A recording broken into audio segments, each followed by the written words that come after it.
Welcome, everyone. Let's rise for the pledge.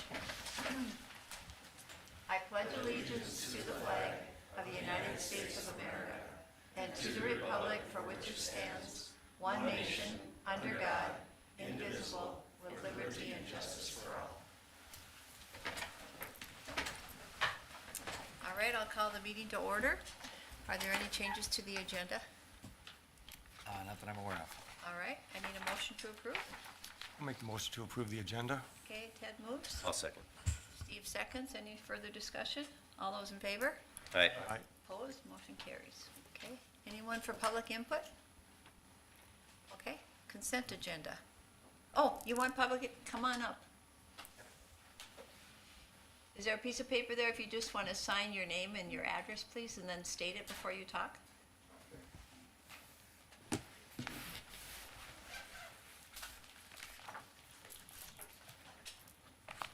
So you have 3 minutes? Just getting my timer here.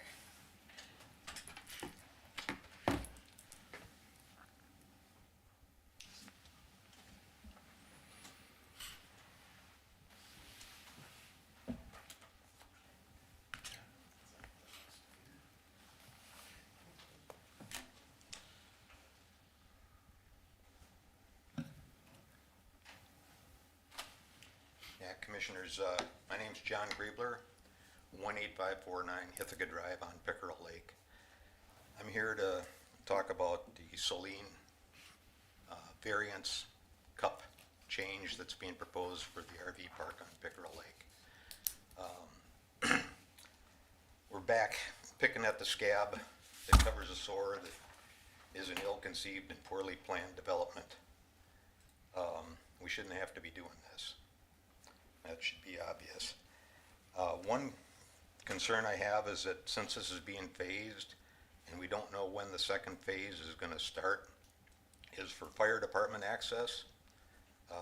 With the shower house not being proposed now, that appears to be, when they construct that, they might interrupt the circular access the fire departments typically want for access to get around a development or a T-turn of some nature, so that they can get in and out of there safely. We'll have occupied RV sites on there, and they'll need to provide fire protection. So we need to consider that. Since this is an alteration to the cup, and they're changing all of these things, what's going to be developed when, I think it's appropriate. If only one phase is potentially going to be completed, if economic conditions don't allow the second phase, why isn't the septic farthest from the lake being used first? That didn't require variance. If the cabin and the owner's cabin are not being built, is the owner still going to be on site to manage the park? If no dump station is proposed, is there a dosing tank to prevent surge loading of the field? This application proposed indefinite phasing for the park development. In other words, once he starts, he can go on for forever, according to the staff report. It also proposes a first-year loading allowance to allow additional RV sites to be added to the north septic, which is the lake septic, that needed a variance again, based on first-year use, which might be, who knows, could be less, a lot less than what's going to be ultimately used. There's also mentioned that the phasing was open-ended as to starting phase 2. So what I'm seeing is an artificially low first-year water usage being used to put what could be entire park on the septic that needed a variance because it was too close to the lake. Why is this not being required to be done on the septic furthest from the lake that didn't need a variance? Thank you. Okay, thank you. Is there anyone else? All right. Moving on to the consent agenda, is there anything you want pulled? Otherwise, I'll entertain a motion. I'll move to approve. Okay, Tom moves. I'll second. Dave seconds. Further discussion? All those in favor? Aye. Motion carries. All right, Mike? Mike will come up for employee recognitions.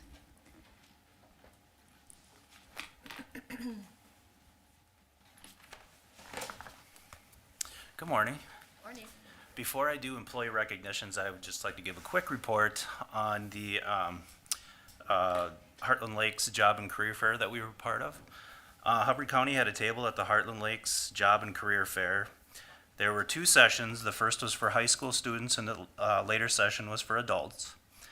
During the student session, we were able to have what I call substantive conversations, and I gave away 2 business cards for future communication. During the adult session, we had 16, again, substantive conversations, and I gave away 1 business card. There were 2 other county employees that were kind enough to join me. Derek Rice, engineering tech at the highway department, had a great conversation with a group of students who were asking about heavy equipment opportunities. Derek described the job duties of a civil engineer tech, which is something they had never considered and seemed very interested in. Amanda Sharp, financial assistant supervisor at Human Services, was able to actually recruit 2 applicants for eligibility worker. Both applied and one will actually interview for the position on Thursday. Wonderful. Yeah. All right. So now as far as employee recognition, the highway department, Herbert McCormick, maintenance superintendent, is recognized for service from August 18th, 1997 to May 3rd, 2024. In Human Services, Mary Lou Murray, transit driver, is recognized for service from April 16th, 2014 to April 8th, 2024. In Parks and Recreation, Robert Walsh, Parks and Recreation worker, began the full-time seasonal position on April 15th, 2024. And in the Sheriff's Office, John Sealing, Deputy Sheriff, is recognized for service from May 4th, 2015 to April 30th, 2024. Thank you, Mike. Yep. And thank you to all the employees. And Brian. Good morning, Madam Chair, Commissioners. I'm here today to recognize 2 staff that have done an outstanding job and received email that I'll read excerpts from today, I'll read this first.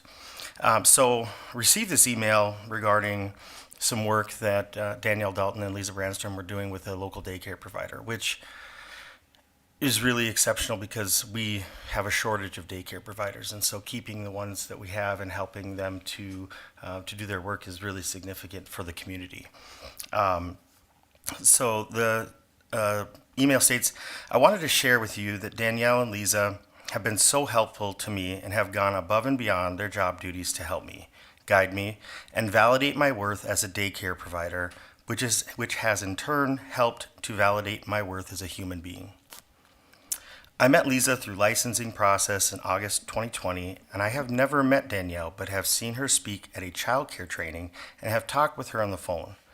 Both of these women have been an inspiration to me. They have been instrumental in me staying in daycare. I am so grateful for both of them and for the support they continue to provide me. Danielle is so easy to talk to, and I immediately felt at ease with her. She was friendly, open, honest, and knowledgeable, and I knew I wanted my daycare to be part of the Child Care Assistance Program. She was fantastic getting me set up with that. But Beth, the thing that was more noticeable to me was her, should I call it, motherly way of telling me I am running a business, not a charity. I just cannot express, this is in regards to Leeza Branstrom, I just cannot express the help she gave me. I really struggled to wrap my head around the different daycare licensing numbers as far as how many kids I can have or cannot have. I want you to know that she's been my lighthouse as I steer my ship. My heart was truly touched recently when Leeza called me after hours, yes, after hours, and talked me through my numbers and fitting all my families in with all the new babies coming. The next day, she had me mapped out for summer, fall 2024, and fall of 2025. It was a huge relief to me and just so amazing of her to take her time to do that. I was not expecting her to go into so much detail, but she did, and it just touched my heart. Beth, these 2 women are just amazing. They are gifts from God, and I am certain I would not be doing daycare or staying in daycare if it were not for these two women. Leeza Branstrom and Danielle Dalton are instrumental to Hubbard County. It's pretty significant, get chills, but I will say this on my behalf too, is that these are two experts in the fields of public service and human services. When we have any questions about anything related to daycare licensing, or finding ways of helping people within the daycare realm, Leeza and Danielle are the people that I call right away. And I just want to say that this is a small percentage of the people, and they're making a huge impact on the citizens in the community of Hubbard County.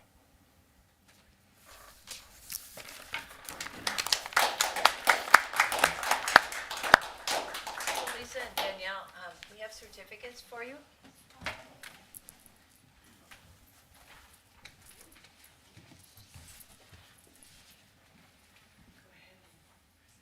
That was so nice of you, Brian. That was very nice. Lisa, thank you. I know I've seen you at childcare Yes. things in the evening, and people are really grateful for you. So thank you so much. And I've never met you, but I can already tell your heart is really gentle and tender. So thank you so much. You're welcome. Thank you. You're welcome. Oh. Sharp. If you would, on one side, Brian, we'll have you on another side. You didn't know you were gonna get in a picture today? No, I just read things. On two. Oh, I should probably turn that There around. you go. Perfect. You are amazing and you are very appreciated. Thank you Thank very you. much. My grandpa said it's good for you all to hear this, so you know we're doing our jobs.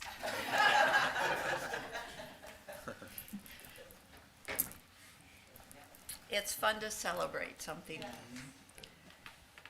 Okay, highway. Oh, let's see. Andrea, do you want to come and take the oath of office? Debbie?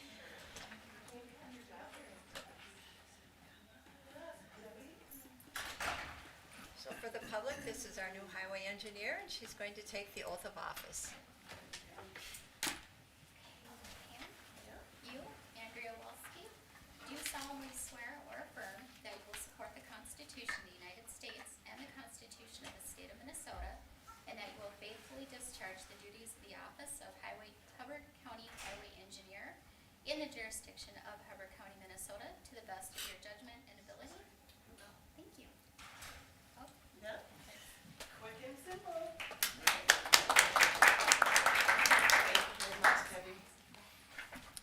Do you have anything that you would like to present to the board? I don't today, actually. Okay, well, that's unusual. So, Yes. Still getting my toes wet. Next board meeting, I'm sure. all right, we're happy to have you. Thank you. Okay, Corey does, though.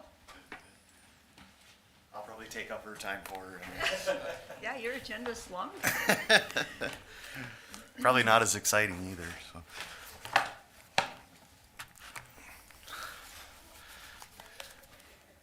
Okay, we'll start with the first item I have. This is a thing we've been working together. I've been meeting with the Chamber and the DOT and the City of Park Rapids on for the last year I've been here. We need a updated agreement between all four of us, just to work with inflation. Everything's gotten so much more expensive. The services to clean the Chamber building, the rest stop areas got more and more expensive to clean and maintain. So this is just a agreement that raises the price that we pay every year from $4,500 to $6,000, and this has always come out of the parks budget ever since the rest area has been created, I believe. Yeah, it's just the last one was created in 18. I put that in the packet here, and we're just looking to update it for 2025, so, or 2024. So I'm just looking for approval to get it updated and for the next so many years. I'm going to approve Okay. updating the contract. All right, Dave moves, I'll second. Steve seconds. Any discussion? Go Yeah. ahead. One little typo though. It still has article for expiration, Article 11. It should be now Article 12. Okay, Article 12? Yeah, the former one says is an Article 11, but this one, the new one, it's at 12. I read through it. Okay. No, I'll look into it and, yeah, well, I'll work with It Derek. wasn't changed from the old one. Sure, okay. And I can work with Derek to make sure that's correct and, Okay. yeah. That's it. Okay, right. I think Ted has Yeah, something. and then Corey, the only question I have, so this is basically for the chamber building and their parking area? The parking area and then the rest stop, so, And that's part of the parking area kind of, isn't it? yeah, I was looking yep. at the And map. then, we help mow and maintain the yard and, through our parks workers and, then, they send bills and we split the bills all the 4 different ways. Okay. I was kind of surprised to see, I mean, if you add everything up with the state's contribution, everything, it comes to $20,850. But I guess when you're looking at everything that's provided, I mean, there's some insurance that's being provided and Yep. all these other kinds of things. And then, like you say, the maintenance, not only of the building itself, the public would have access to, but also the parking lot. Yep, exactly, yep, Thank you. yep. Does anyone keep track of the numbers of how many people use it? Just out of Yeah, the curiosity. chamber would know all that, I'm sure, and I thought, They have a counter at the door, and I don't remember how many Derek said, but it's actually used quite a bit. Okay. Yeah. and with our parks, and we put pamphlets there, and, you know, with Deep Lake Park coming up, maybe we can put some stuff there for that. It's a good place for tourists to stop by and check might- things out. I might even use it myself someday. All right, Thank you. any more discussion? All those in favor? I Opposed, motion carried.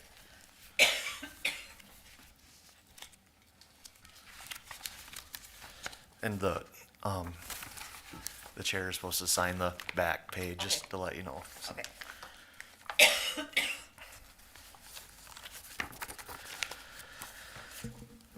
Next item is it's from a request from the Paul Bunyan ATV Trail Riders ATV Club to put a small shelter out in one of their major intersections north of Akeley on county property. I met with the club president and another person out there, and we found a great spot by this intersection that would be safe away from the road. That nice little opening. It's actually I believe a previous log landing, so they're looking for a request just to put a little shelter that you can put 2 picnic tables under, approximately 15 by 20 feet with a gravel floor, and it'd create a great spot for a little rest stop or protection from a storm. And they said they would build it, so if they ever needed to move it, they could get it out of there, and it'd be easy to disassemble. And it would be no cost to Hubbard County, and I believe it would enhance tourism and riding to that area. And it's also a snowmobile trail too, so if someone wanted to stop and take a quick rest, they could stop there. Is it gonna be open on all sides, or is there gonna be, some of them are enclosed in 3 sides? Yeah, I believe it'll be open. Okay. Yep. Yeah, and I know there's similar ones out in the Two Inlets Forest and by Emmaville. They're more closed, but it's a place to just stop and sit and relax if you have to. So, and I talked to the attorney. He said it'd be fine. The county attorney. So. So the ones out by Two Inlets actually have maps in them, and I don't know, since this is gonna be open, but it's really handy to Yeah, have the and I- maps to take. I would bet they'd put some kind of kiosk in there or something with a map on it. Yeah. Board wishes? I'll make a motion to approve. I'll second. Okay, Ted moves, Steve seconds, further discussion? All those in favor? Aye. Opposed, motion carries. Thank you.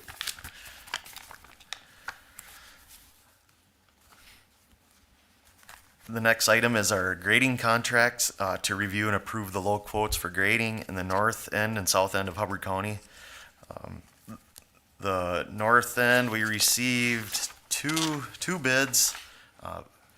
Voight's Dirt Service was the lower bid on that. And then on the south end of the county, we received two bids, and Glade Construction was the low bid for that end. So we're just looking for approval to get the grading contract signed and approved. Just a question, do they do any other work besides just grading? You know, if there's a berm there that's been a problem, do they do any of that, and is it an additional cost? I'm guessing it's an additional cost. I noticed there was more dollars per hour. Sure. Yep. Okay. So that, a lot of that dollars per hour is a lot of times just moving from forest road to forest road.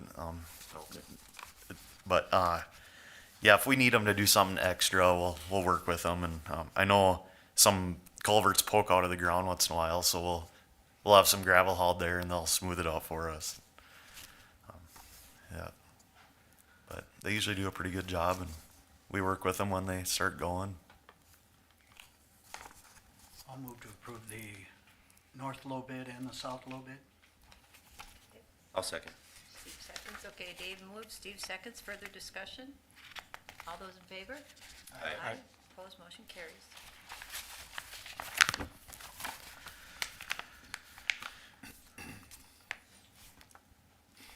The next item is the yearly Potty Shack portable toilet rental. The low quote did come from Potty Shacks out of Dorset. We put them portable toilets at Fishhook Access, Stony Lake Beach, Garfield Beach, and Heartland Park Pickleball Court. And I believe we received 3 quotes, and yeah, Potty Shack was the lowest quote at $3,015. So we're just looking for approval for the low bid. When are those gonna be put out?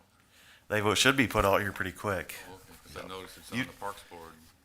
You, yep, they'll be coming on the Parks Board here, the next Parks Board meeting. So, Okay. usually I would think they'd be put out around fishing opener, so. I'll make a motion to approve the local. Okay, Steve moves, I'll second. Tom seconds. Further discussion? All those in favor? Aye. Motion carries.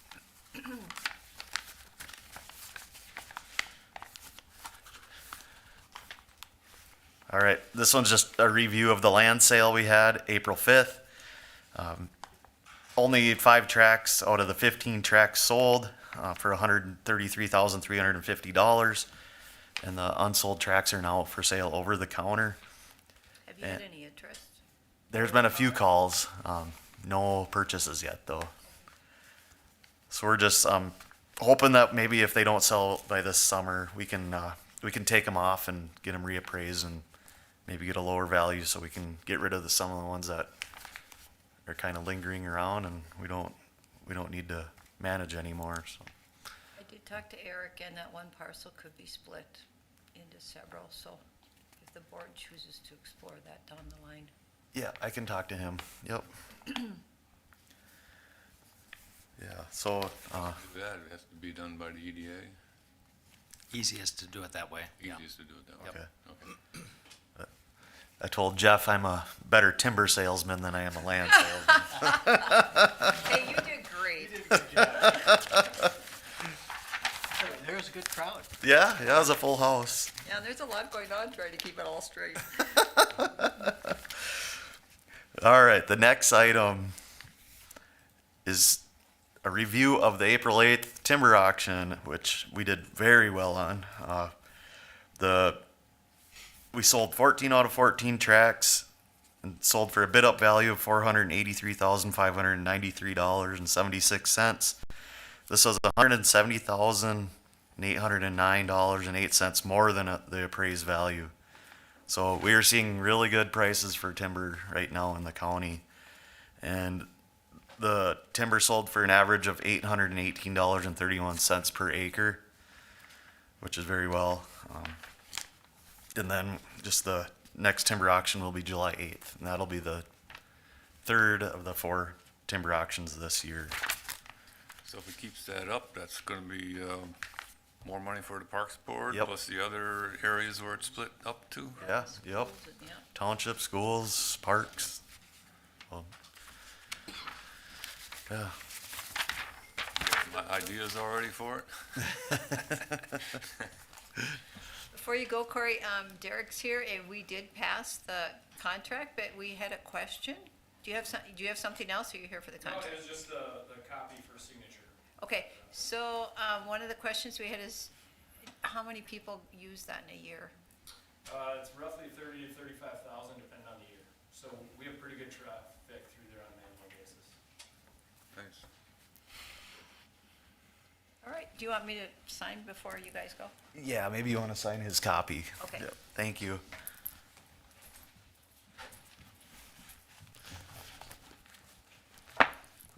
Thank you guys and have a good day.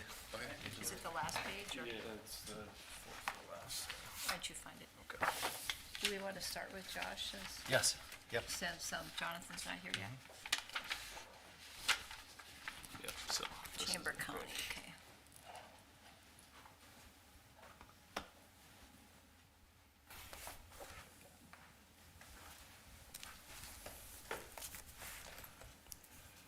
I'll get Jeff a copy once I finish. Okay, Or Corey will. Thank you. all right, thanks, Derek.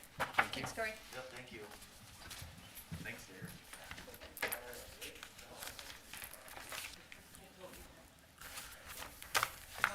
Good morning, Commissioners. So I have a few things on my agenda this morning. We will get right into it. So the first item I have is a resolution of support for the 2024 MPCA solid waste grant projects for our hub and spoke. So the MPCA has several grants that are coming available over this next year. In our 9-county group intends to apply for ones that we can fit into, the scope of our 9-county regional project. So this will help to implement portions of our project. And this resolution that I'm requesting approval on would be used to support the projects that we might apply for as Hubbard County, and then others in our group might apply for as well. I'm intending to apply for one or more of these grants on behalf of our region as well, and that's my next agenda item. But this item is just a resolution of support, again, to support our other counties as we try to move forward with some of these smaller MPCA projects. So some of the grants that are out, right now there's a market and development grant available that has a few projects in it that our group might apply for, and a lot of it's just geared again towards construction and demolition waste and what we can be recycling and beneficially removing out of those materials. So there's going to be some organics grants coming out that more of our, maybe not our 9-county group, but our 6-county group with the Polk County facility can utilize as well. So there's just several of these smaller grants that the MPCA got funding for that we're going to make a strong push on that can help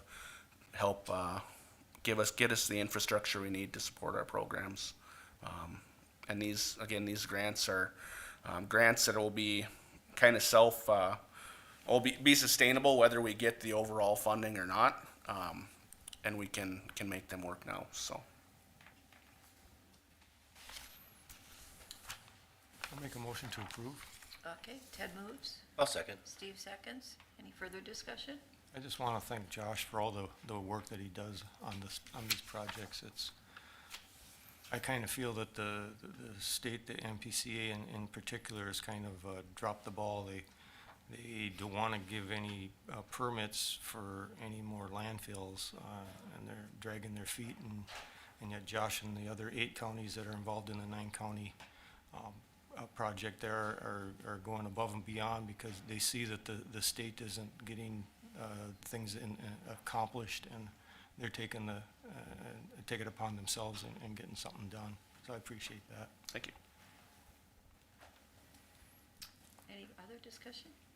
Thank you, Ted. You're welcome. All those in favor? Aye. Aye. Opposed, motion carries. All right, so the next agenda item I have is to review and approve a request to apply for MPCA solid waste grants for the Hub and Spoke project. So this is just looking for authorization for me to submit applications on behalf of our 9-county group.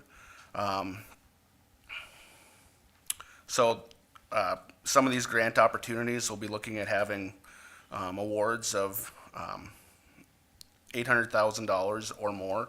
So I'm looking at applying for one in particular during this grant round, which would be at that $800,000 target.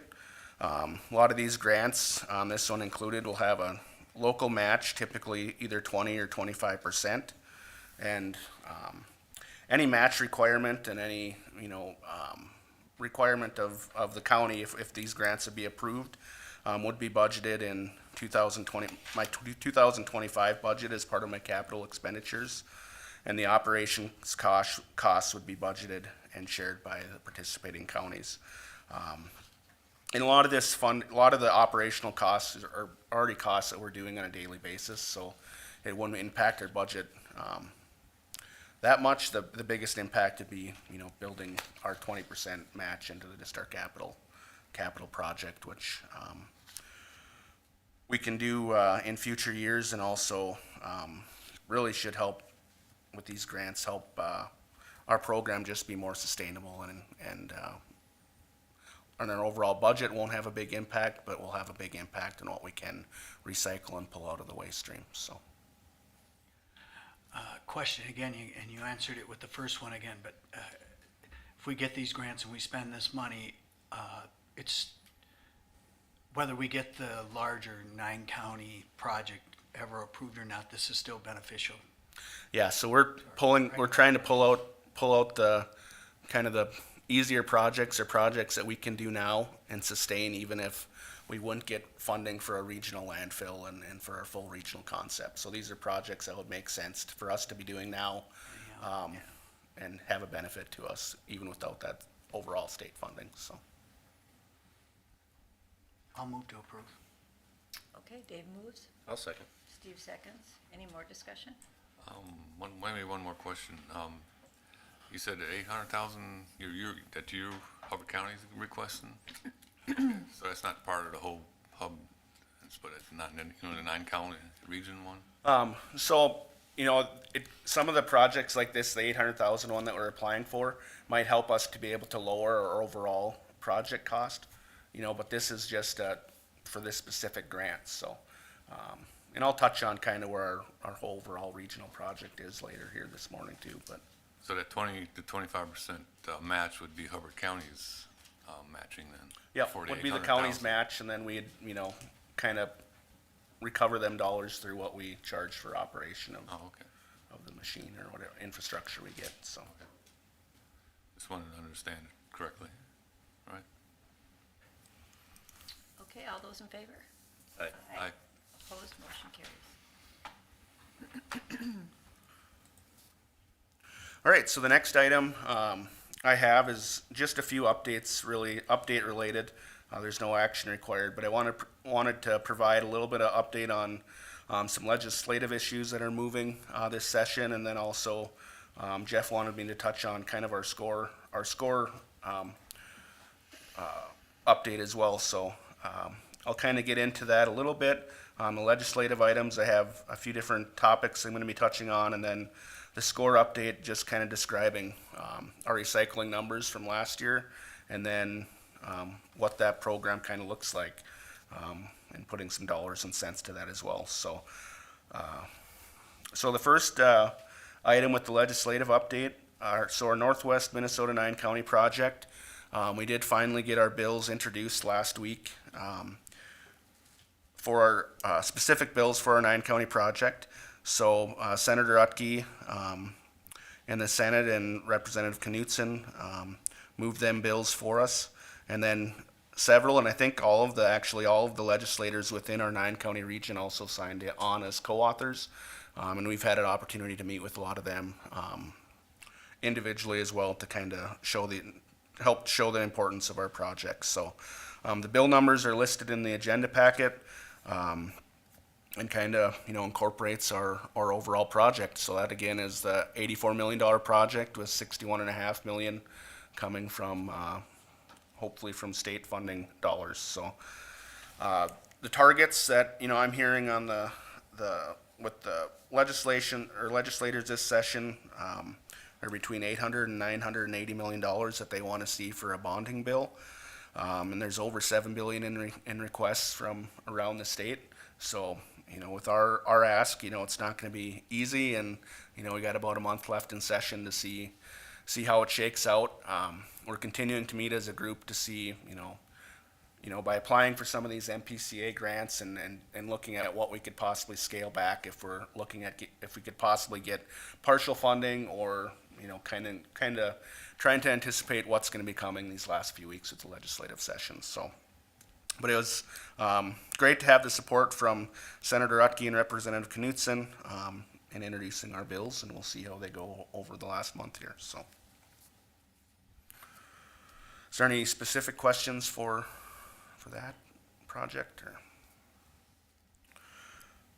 All right, so the next, just really quickly on a couple of the bills that are moving in this legislature this year. Our SCORE bill is looking to increase the funding that counties get for recycling. So last year, the legislature did approve dedicating 3% of the solid waste management tax to SCORE. And this year, they had a bill that was going to be upping those numbers 10% in each of the next couple of years. And I'll get into this a little bit, but comparatively, for our overall budget, we receive about $72,000 from SCORE, the SCORE grant. With that 3% increase, we might be receiving, $5,000 to $6,000 more annually. So, having that bills continuing to be introduced to help shift the money that the state is collecting for solid waste management more into offsetting and providing grants for recycling helps to kind of balance our costs and pay for a lot of the mandates that the state has us doing for recycling and diverting waste from the landfill. I don't know if this bill is going to have much traction this year, not being a budget year, but that is one that's always important to us because it has a chance. It has an impact of possibly providing a lot more recycling revenue to us on an ongoing basis. So the next legislative kind of the one that probably has the most traction this year is a product stewardship proposal with packaging waste, and it's the Packaging Waste and Cost Reduction Act, and those bills were listed numbers in the packet.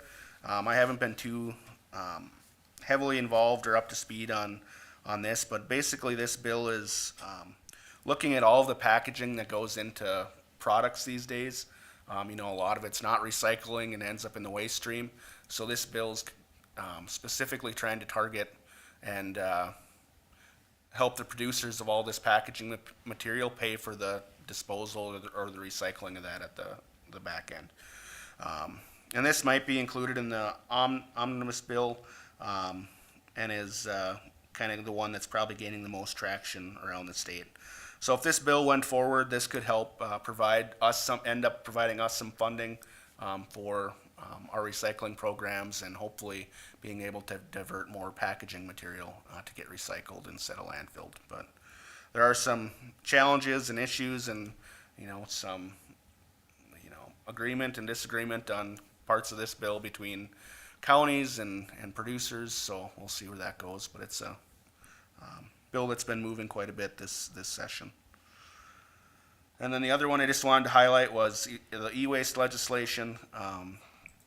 That bill is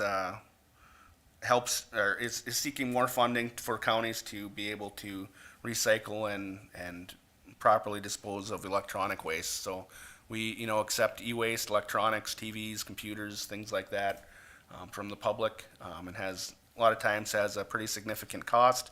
And there's been bills that have been moving the last few years to try to fix a few issues with that program and get the counties more funding that way. So that one I think is probably not too likely to move this year, but it's one that always keeps reoccurring. So. Josh, thank you for presenting this. This was informational.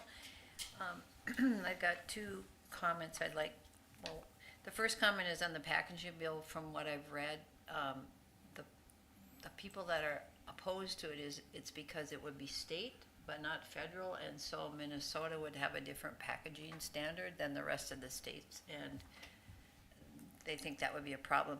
The question I have for you is on the recycling of the boat wrap.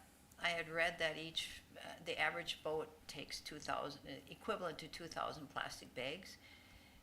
Because we're Hubbard County, if that went into effect, don't you think there would be a lot of recycling that would come through?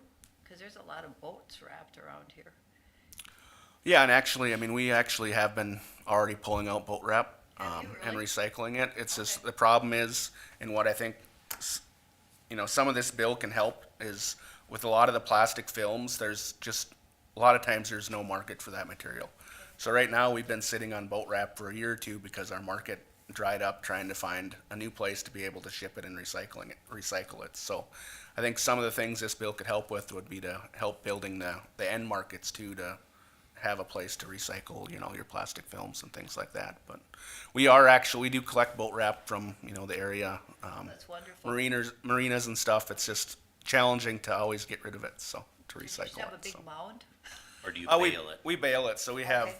you know, we have a truckload of, it normally takes about 2 years to get a full truckload quantity because we can Oh, it does, compress okay. it quite a bit, but Okay, we actually already do that, so. good for you. But we might be able to, you know, get funding to help with that too, you know, something like this would go through, so.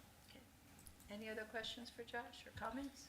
Just one thing, I know you had talked before about organic and recyclable food waste and things like that. You were talking about some sort of composting barrels that were available. I didn't get an update on it, so I was just kind of curious, did you pursue that and making them available for purchase, or is it kind of put by the wayside for now? No, yeah, we have compost barrels. We did participate in that program. So it's, if you go to our website, you know, residents can sign up and purchase a compost barrel. And what we ended up doing was partnering with the Recycling Association of Minnesota, and any Hubbard County resident could punch in a coupon code and get a discount on them barrels. So if they purchase them through us, so. Is that publicized anywhere, or? It's on our website, and I think there might be it's been out. It's kind of just probably going to be getting rolled out here more in the next few weeks, actually. So, Great, thank you. so hopefully you'll see more of it out in the paper and whatnot in the next few weeks. So. So I didn't know about that. So I always recycle in those green bags. So if I got a barrel, then do I bring it in at some point, or do I use it? Does it just compost where I'm at and then use it at home?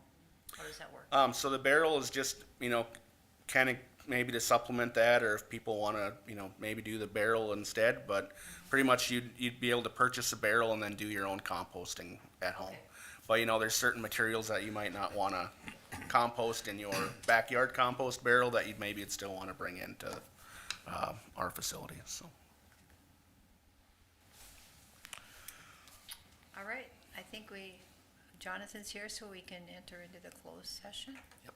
Okay, so we need a motion to enter into the closed session? So moved. Okay, Ted moves. Tom seconds. All in favor? Aye. Aye. And at this time, the public will have to leave until the session reopens, please. Point of order, miss. Yes. Don't we have to say what the closed session's about? The motion is to move to a closed session for attorney-client privilege. That you had to name the specific topic. Potential litigation.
before Eric? Yeah. Okay.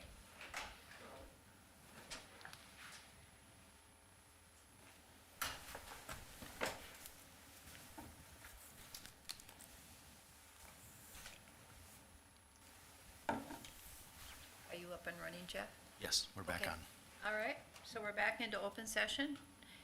Does someone want to make a motion concerning the action to take? Somebody, you want to restate the motion? I can. A motion on behalf of Hubbard County Solid Waste to bring legal action against Restoration One. I'll make that motion. Okay, Ted I'll second. moves, Steve seconds. Further discussion? All those in favor? Aye. Aye. Opposed, motion carries. Thank you, Commissioners. That's, I think, all I had today. Jonathan. Thank you. Thank you. All right, we're going to take a 5-minute break, Eric, before we have you. Okay.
All right, Eric? Good morning, Commissioners. I've got one agenda item for you this morning, and that is an amendment application to conditional use permit 3 CU 23. That was for the campground that the board dealt with in January of this year on Pickerel Lake. The applicant, who's not able to be here this morning due to scheduling conflicts, would like to have condition 9 of that permit be amended. His reasoning given was that he would like to be able to have some additional flexibility in determining which campsites go into which of the 2 septic systems.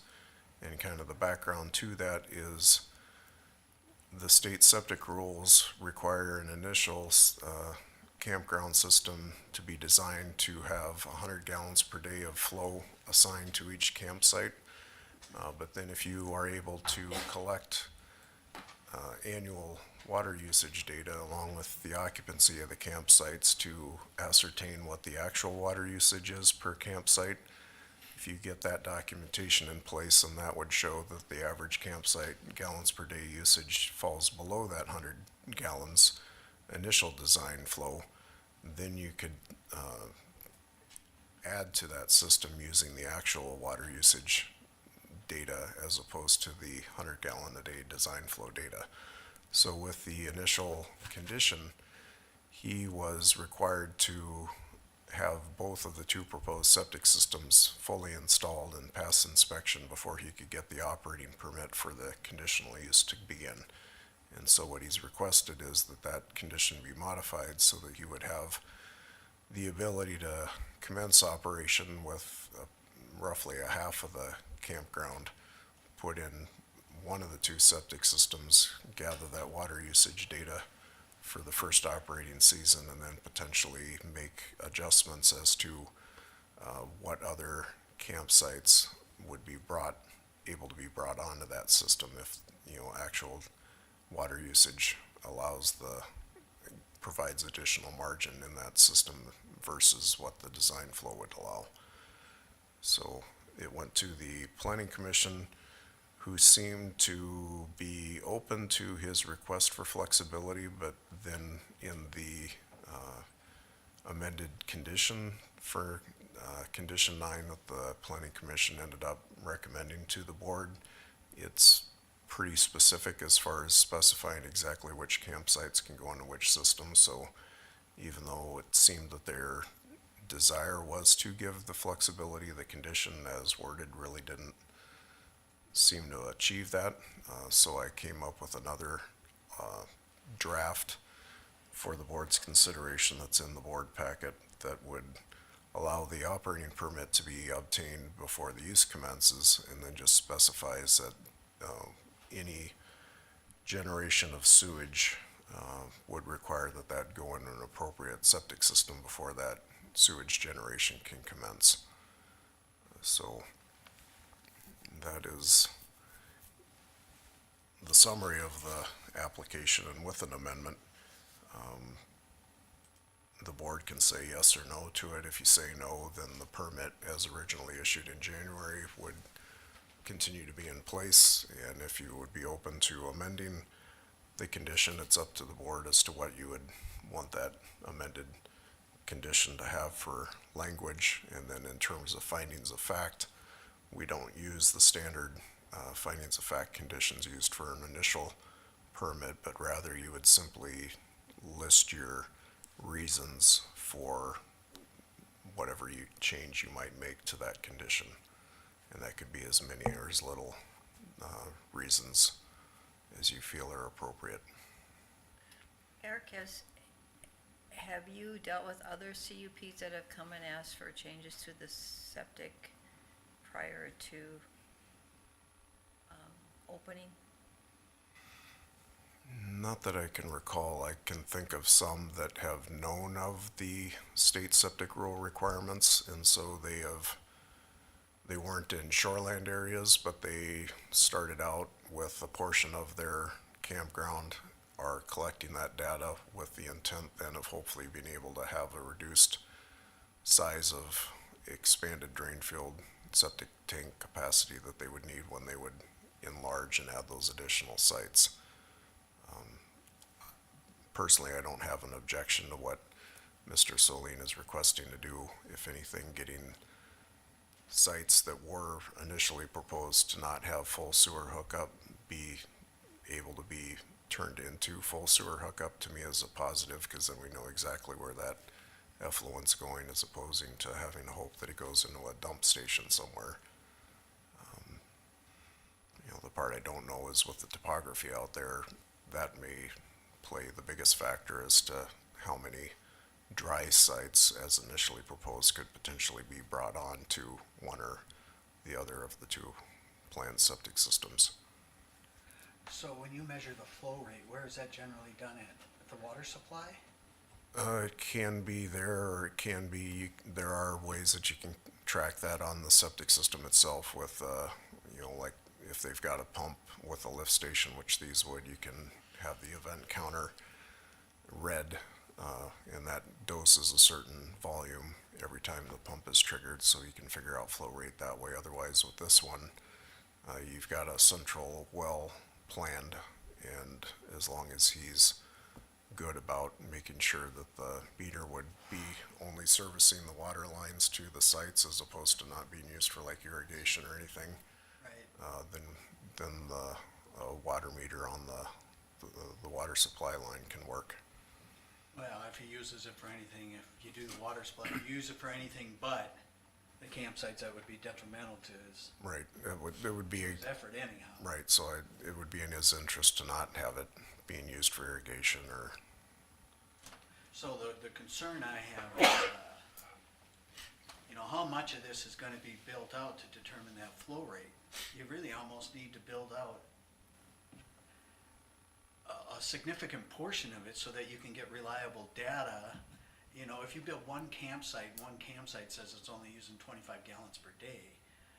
That's pretty anecdotal over what the 14 other campsites might be doing. So you really need to build a significant part of this, collect the data, and then it needs to be significantly below what a certain threshold, because you need a margin of safety in there too, because one campsite might use twice as much as another campsite. Before you start saying, oh, I can add on 4 more sites and still meet the capacity standards, can you? I also So think, there's a little bit of gray area there to me that I would be concerned with. One other question would be, how much margin of safety is built into the septic standards as they're written? Based on the systems, whether they're commercial or residential, for which we've been able to have actual water usage reported to us, the actual numbers are generally well below the design flow numbers. I'd say sometimes they're a third, other times I've seen them a half of what the design flow is, so the state does have a pretty healthy margin of safety built into their design numbers. So if he's designed at 100 gallons per day per site, and it comes in at, say, 25 or 30 gallons per day per site, I personally wouldn't be comfortable at the 30 gallons per day per site. I would want him to be higher than that, but not necessarily 100.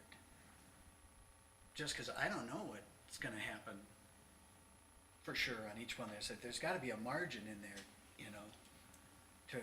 you could take, if you built out the 15 or 20 sites right away and you looked and see what the highest one flow rate was on one, okay, then if you just determine that, okay, all sites are going to be at least this, don't take an average.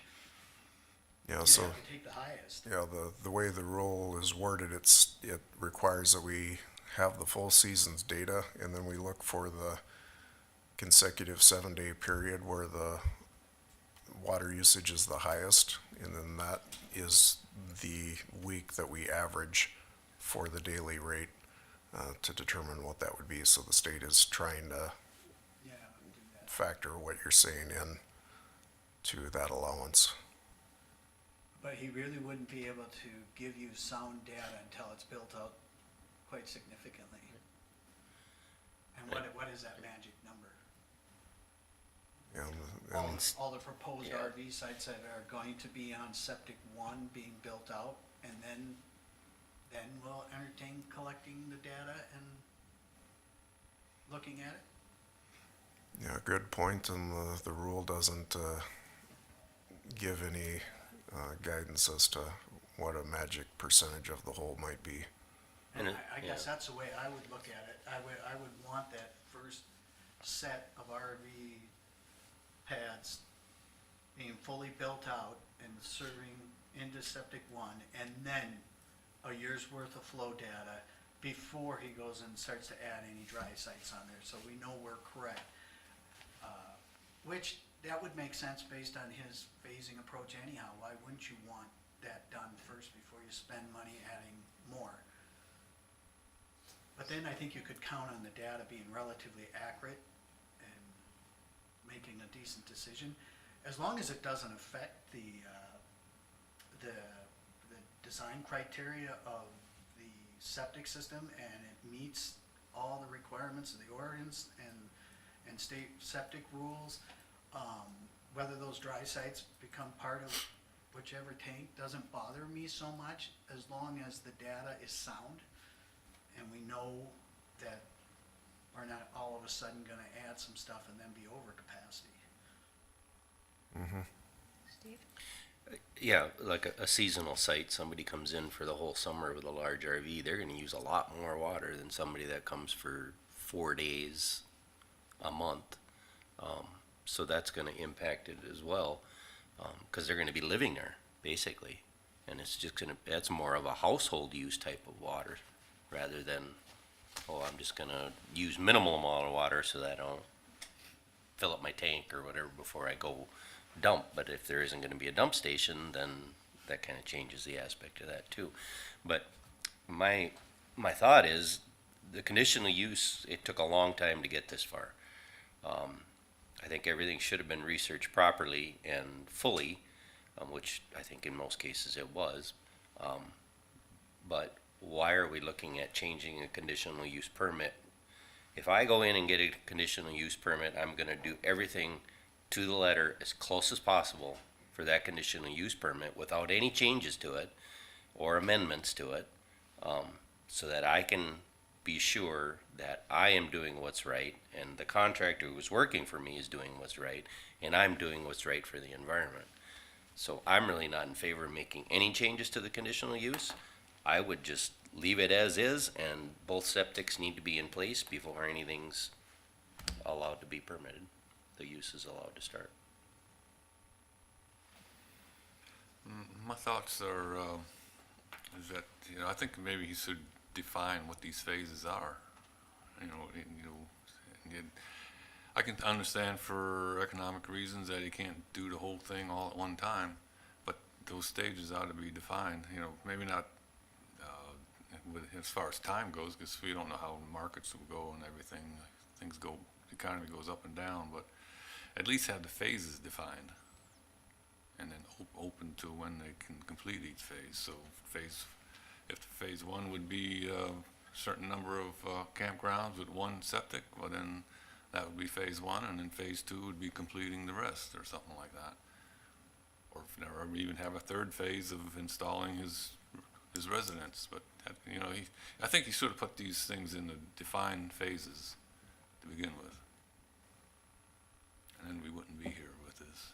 Eric, in a typical situation, when somebody gets a permit or a conditional use permit, how long is that good for? Well, it's a property right that runs with the land, but the ordinance requires that use commence within 2 years of when it's approved by the board. Otherwise, it becomes null and void, so there's a 2-year sunset clause that would apply to the use having to He's start. essentially asking for an extension on that 2-year clause. Not exactly. But in a roundabout way, he is, because he's trying to get up and running without honoring the whole conditional use specification. Well, this is the only condition that speaks to things that must occur before the operating permit can be issued, and it requires both systems to be installed. And he found when he got bids that each system was around 100K. And so from a, financial standpoint, he's looking to try to get some revenue from getting part of the campground operational to then be able to help with the cost of putting in the septic system. So that was the explanation as to wanting to have that. So did he not look into the cost of the septic before he came? I would have to let Mr. Selena answer that. I don't know. But I think the ordinance, says the use needs to begin. It doesn't necessarily say that the complete use of the conditional use permit has to be there. In other words, the whole thing doesn't have to get started in 2 years. It's just that the use itself needs to start. Right, yep. And so that's kind of the predicament that he's in, is the way that this condition was worded was both systems have to be in before the operating permit can be issued, and that's kind of been a standard practice of the county over the years, just to ensure that if sewage is going to be generated by the use that's authorized, that we know that it's going into a good septic system. So this is kind of the first time where it's come up that afterward, a landowner has asked for the ability to make adjustments to that requirement. So if you separate out the dry sites, maybe eventually being added to one of the septic, just kind of set that aside. You've got 2 septic systems. If he were to install one and then phase the other one at another time, I guess that doesn't really bother me so much. The other question I would have with that though is he gonna do all the other infrastructure right away? I mean, because this could be problematic later on when he has a campground built out, and then now he's gonna come in and start tearing the daylights out of everything to get a septic system put in, and main lines, but it can be done. It's just, you would think you would have most of the underground stuff in the ground first. Yeah, instead of tearing it up twice. Yeah, because that gets expensive too. So, okay, it's $100,000, but if you're gonna spend $50,000 a second time later on, are you really saving that much by not doing this? And then is economic reasons a rational reason to be amending a CUP? No. That's where if you had defined phases to begin with, he'd cover things like that. Yeah, and then the other question would be, it speaks to Tom, if he had come in with the original CUP and had a phase process, would it have likely been approved? Probably. And I don't know, like Tom was saying, that when the use has to be in place, the CUP is for the whole package. It's not just for part of it. It's not just for this other part. It's the whole thing. So the way I look at it is, if my conditional use I came in for is 42 sites or whatever the case might be, that use needs to be in place in that 2-year time frame. That's the way I take it. So it is fully used. And then if he chooses to go beyond that, if all of the flow data and everything comes out fine and everything works, then if he's ever looking to expanding, that use is there, it is being utilized. That would be a good faith effort to show that, yep, this is successful, everything's working, everyone's happy, there's no damage. Then he could move forward if he ever chose to expand any further. If he purchased more property, adjacent to his or whatever the case might be. So Steve, I have a question for you. So it reads that both septic systems have to be in and functioning. Yep. Would you have a problem, I mean, the septic systems, let's say, they're in there, but all the campgrounds haven't been developed. Are you saying you believe to be fully functional, the whole thing has to be done? And I'm hearing Tom say, well, if you take aside the septic systems, that he could start with some of the campgrounds and campsites, but they wouldn't all have to be up and fully functioning. I'm asking you, Eric, so define in the CUP what it means to be operational to me. Right now, to be operational, you have to have both septic systems. But that doesn't mean that every campsite has to be developed. Right. Okay. Yep, that's the way the condition is currently worded. Okay. And I can understand the applicants wanting to go with approach like this. My question is, of course, it would have been better, obviously, if he would have done this from the beginning. And it might have even gone a little bit smoother for him if he'd have done this phased-in approach. One of the questions I have, though, is, and a gentleman here expressed it this morning, and I thought about it when I read through the package.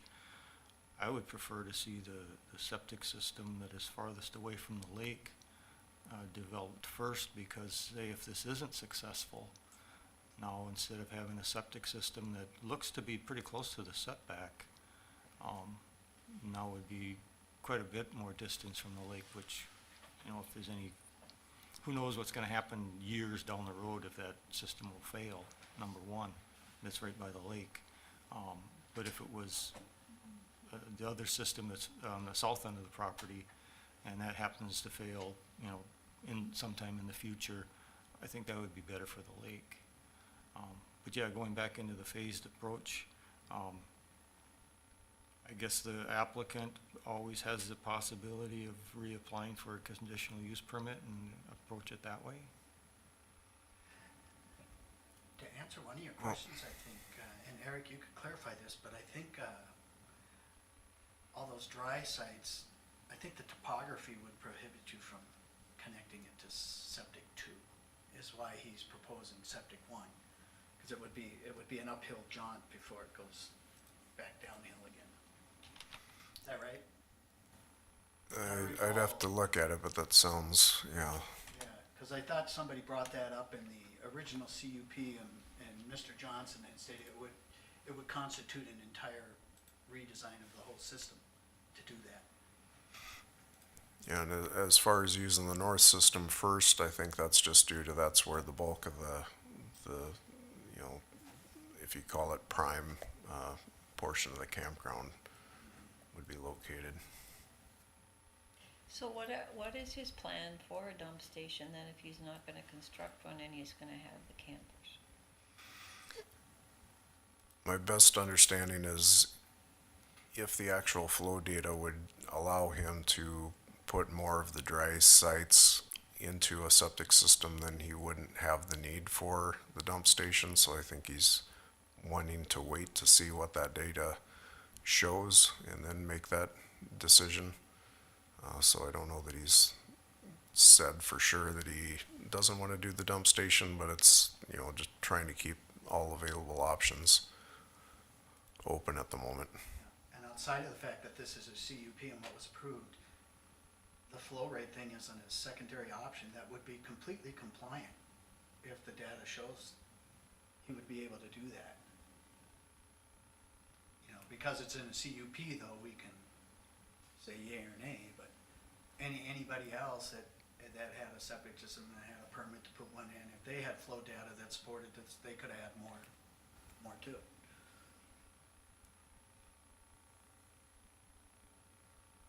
So to me, that's kind of a separate little thing that doesn't really bother me as long as the data fully supports being able to do that. I think it's gonna take more than just one season to get accurate flow data, though. Well, I would agree with you, Steve, because the first season, chances are he's not gonna be It's full. just like a business that Yeah, you have to build first up over opens, time. you know, it takes time for that regular usage to get applied to the property, and then you can kind of figure out if you're falling within the parameters of the flow data charts. And I guess his first full season would probably be next year at the best case, because it's middle of April 'Cause already. you're not gonna and get it's it all gonna- done this year. Takes, yeah, it's There's no gonna way. take some time to do some construction and all that, so. So one of the questions that I asked Eric, and he said that this would, we haven't done this before, and we look back to precedent, and there's reasons why we have done things the way we have. And so I think that's important to take into consideration when we consider this. Because like, I had talked to Eric before about, you know, well, the septic system isn't such a big deal, the one, but then listening to Steve talk, you know, we have a process that we use.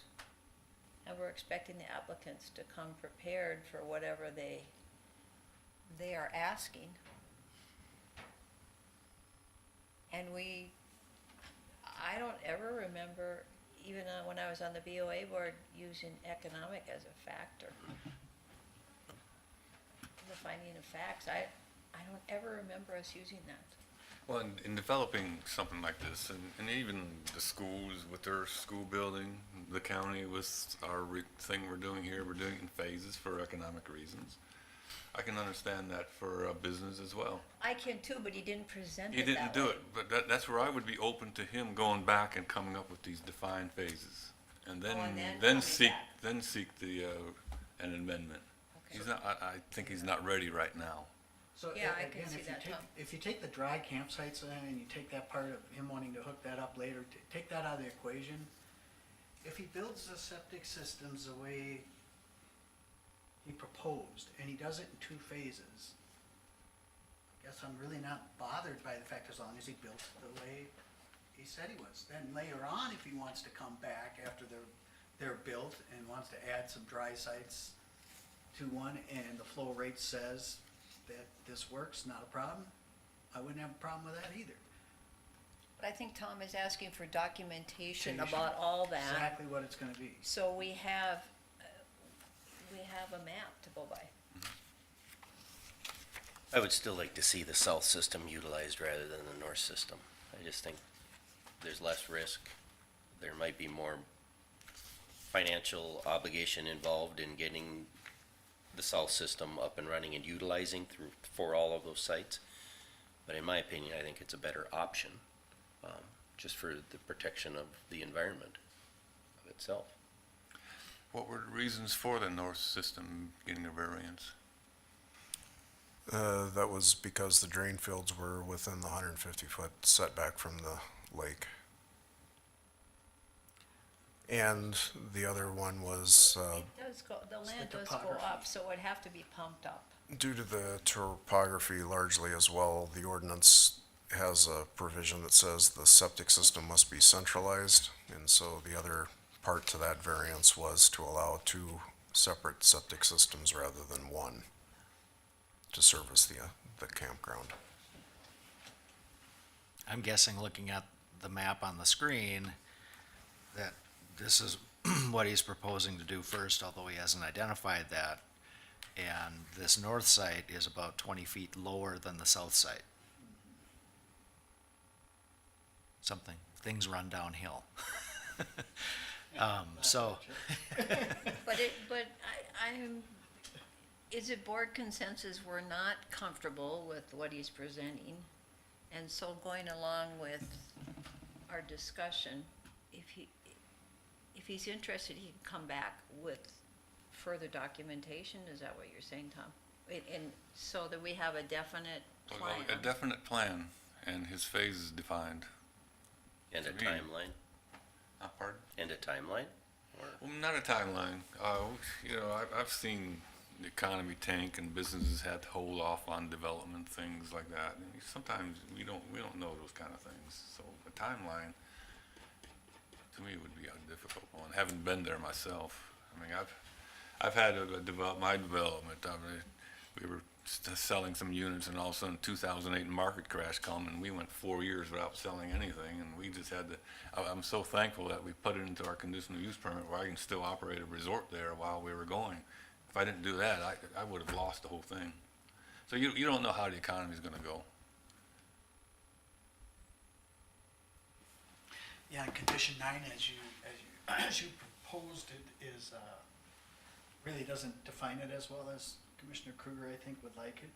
Exactly what does he want in phase? What campsites are phase 1? What is the septic system that's gonna service phase 1? And then what campsites would be considered phase 2, and what septic would service phase 2?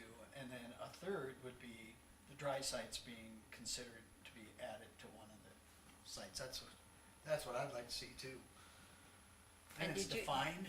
Did you want in there also the additional buildings of the cabin and the owner? Did you want that in Well, there that would too, be Tom? one of the phases. Yeah. Yeah.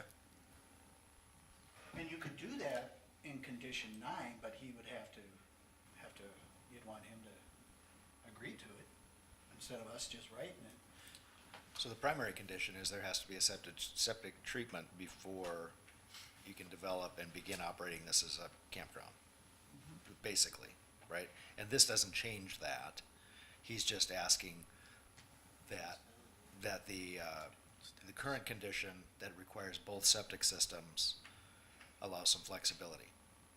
So that he would have an appropriate septic system on site, he would still have to, if it's the north system, and it looks to me like it would be these amount of campsites that are intended to be served by that design. And if you went the other route relative to state statutes that says we're gonna watch the flow for a period, he might be able to add these campgrounds to this system as well, if the flow rate identifies that that system has capacity. Yeah, but I agree with Steve, it's gonna take more than 1 year, right? Well, as Eric identified, that they have to take annual data. So, I mean, it would be more than 1 year before you would have annual data. And then I think one of the things to identify, if you were to modify the condition, would be to identify how that rate is going to be measured, right? I think Eric talked about at the source measurement or at the inflow into the system as a point of measurement. One of those two you'd want to identify as to where the data is going to be coming from. If you do the inflow to the septic tank, you're gonna have multiple meters on multiple things to read versus just, Why would that be? Can I ask you a question? there's multiple lines look like it feeds. No, it'd be, Looks like to me. well, yeah, but, okay. Yeah, Go ahead, if you Jonathan. did it on the water source, the main water source, you could have 1 meter. He was approved for the 2 septic systems for the entire campground. And now he's asking to just do one, to open the campground and then do the second one later. The concern, of course, then is, are you gonna utilize the campsites for that second, septic system before, because he could then, because he could be operational with only 1 septic system. Is that septic system enough for all of it? And the answer is no, or you wouldn't have granted him the CUP requiring the 2 to begin with, right? I mean, that's why there's 2 granted. Right, if he starts building the pads on the second unit and then you have and there's no dump station available. It seems like a backdoor of only having to do 1 septic system, to me, a little bit. Possibly, because depending what the flow rate is, how much could you literally add? And I get that he's saying, well, I'm only gonna utilize half the campground, but unless you put a specific condition in that says, you can go operational with only 1 septic system, but you can only utilize half of the camping sites. Then you could do it, or it would make sense to me, I guess, in the spirit of what the CUP means. I think he's appealing to a different septic rule than his original conditional use was written Right. based upon. Those are just my 2 cents. Yeah, I'm assuming that the original specified which campsites would be going to septic 1 and which ones would be going to septic 2. And he should be here to answer those questions, right? There isn't a condition that expressly states that, but we do have the designs that were submitted for the 2 systems that showed, as you see on the screen, he's got the 25 sites on the northwest portion. Most of those were gonna go into the north system originally, and then the others into the south system. And so And he did provide the numbers of the campsites for what he is proposing for this amendment. He did state how many campsites and which actual specific campsite numbers on the drawing that were going to be into this north system before he would move forward with anything else. So he did have those numbers. So, but how are you gonna monitor, well, you can't open campsite 42 because it's not on my list, so. I get a little nervous too, because it Yep. just what our attorney said there. And the fact that over time, as RVs change and stuff, water usage is probably gonna go up. And so if all of a sudden if his goal is to trying to get by with 1 septic system, you're gonna be running that thing right to the wall potentially at some point in time, and it's gonna fail sooner. Yes. So we really kinda wanna be a little careful about that. And keep track I of don't know if that's his objective or not, but if it is, all of a sudden you're almost doubling the amount of campsites feeding the 1 septic system. Even if the flow rates say that, it obviously isn't gonna last as long. look at it as the two septics was the baseline to build out. So if he's gonna amend you being able to go operational, the whole CUP has to be. He can't just say, I'm gonna go operational with just one. I mean, everything has to be half, the entire CUP has to be, because that's the baseline of the CUP building out. The way that I recall it being discussed and granted ultimately, but Eric may correct me if I'm wrong, but septic is kind of the foundation. It would be kind of problematic, I think, for him to add those other sites to septic 1, 2, again, because of the topography. He'd have to change the septic design to do that probably. Probably require a lift pump and stuff. So we may not be entirely accurate on the speculation, but I go to what Tom said, you know, tell me exactly what phase 1 is then. Tell me what it is. Tell me what campsites it's gonna be, and then tell me what phase 2 is. And when phase 1 is built out, you can come back or you can go about building phase 2. And when phase 2 is done, if you wanna add the dry sites to 1 and the flow rates over that time frame dictates that there's no problem with it, then there's phase 3, and then of course the house and whatever else has to be put into one of them. I'd feel more comfortable with that being defined. So if we came in with one septic built and said, this is what I'm gonna utilize for these particular campsites, it might be well received. You go operational. And then also between each phase, your department has to get involved to make sure that what has been done is done Yes. and no more. And then the next phase is done correctly. So it's almost like, you know, coming in and getting another building permit. I know that's not, but that's the idea. I'm not in favor of seeing this stretched out for 3, 4, 5 years and he still hasn't completed everything. Yeah. So in essence, he'd be proposed. building it as designed, just Yeah, in it would pieces, just take Just that in time. pieces. instead of modifying things. Well, the one plus to me about that is, you know, I thought this campground was too large for the lake, but because the DNR wouldn't take a stand on it, I didn't feel like I could take a stand on it. If he did it in phases, it might never get to this size, and that would make the people living on the lake happier. Might not. Yeah, maybe phase 2 will never happen. No, I'm still in favor of the conditional use, states everything, that's what should be followed. Okay, board, what do we wanna do? I'll stick to what I'd said is, you know, come back with, these defined phases, and then I'd be open to that amendment myself. You know, the challenge with that is we're this far along, we'd have to cycle, if he were to amend it, we'd have to cycle it back through the planning commission and then back to the county board. And we're gonna be pushing our, our 60-day rule, aspect on this one. Cause he submitted his application on February 27th, so, the second meeting in June would be the last opportunity for the board to take anything of that sort up, assuming that he would submit it in a timely manner, that it could be placed on the May Planning Commission meeting agenda. Or you could, Oh, that would be a you denial. could deny it. Yeah, and he has Well, to come it's not a back. denial until you take action. If you don't take action in time, then it's an approval. If you deny it and provide the comment that you would want to see more phasing information in a subsequent application, then it would be up to the applicant to determine, live with the existing one or make another one based on your comments. Right. And I don't know that he has to redo a design or anything, he just has to define in this design exactly what is going into phase 1 and what is going into phase 2. Because you might find out that in phase 1, well, phase 2, I don't know if it's gonna happen.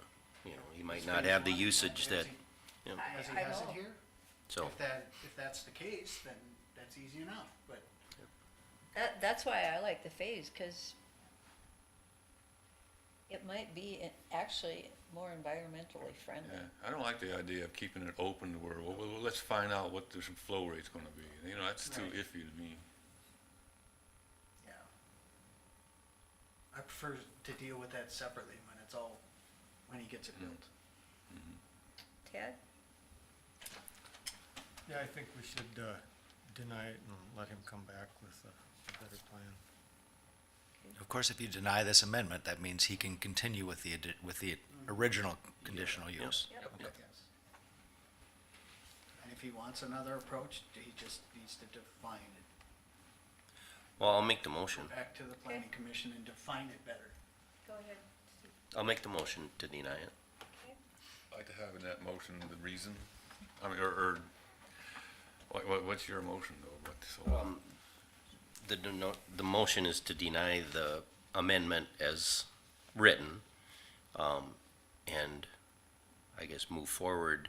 If he needs to make that decision, what he wants to move forward with, whether he wants to come back with a phased approach clearly defined, or if he wants to move forward with the proposed conditional use the way it exists now. So could we put the phased in I just a discussion? I might restate the motion Okay. to deny the amendment Okay. for lack of specificity and the phased approach that he's requesting.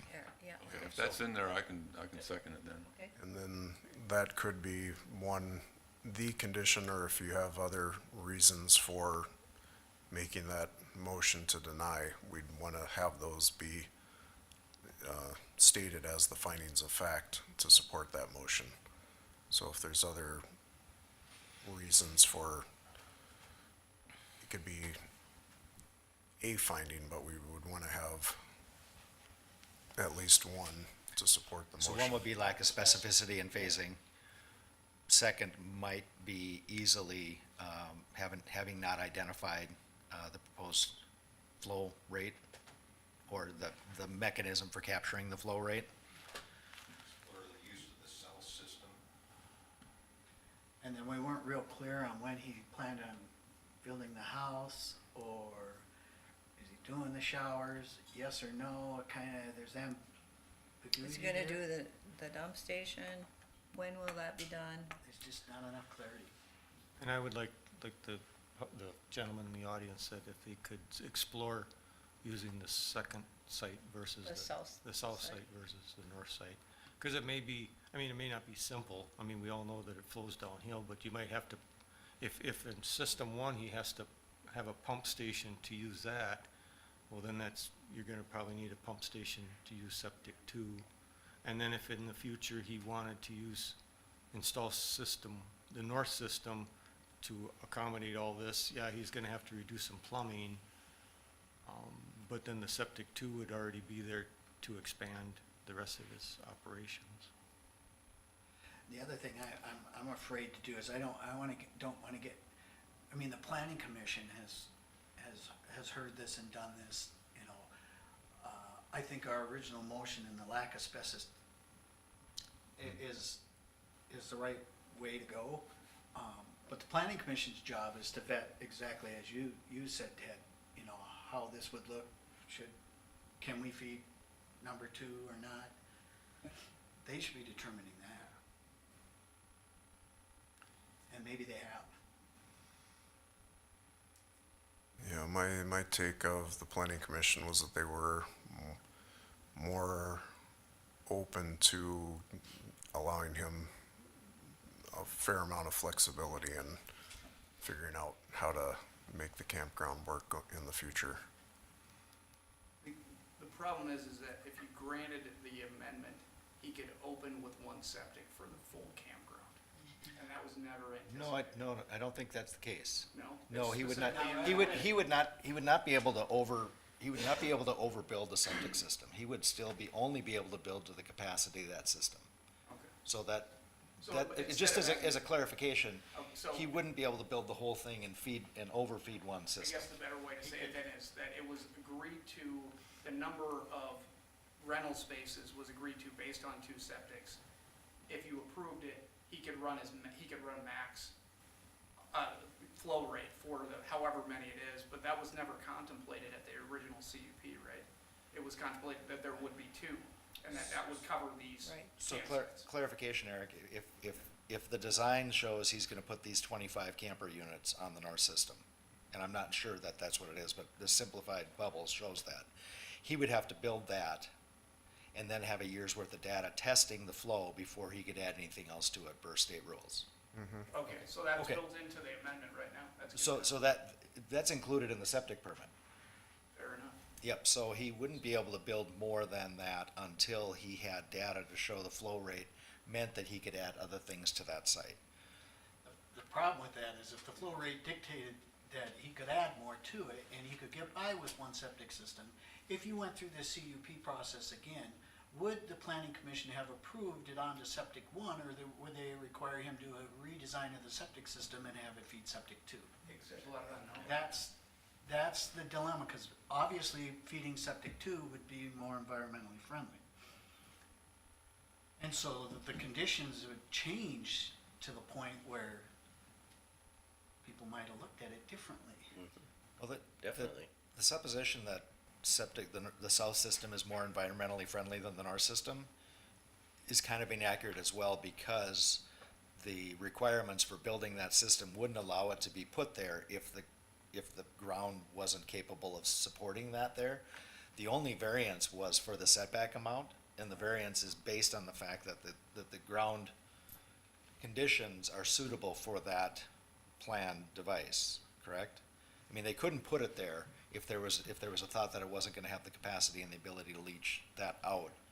Yeah, I look at them, they have the same environmental impact. They really should.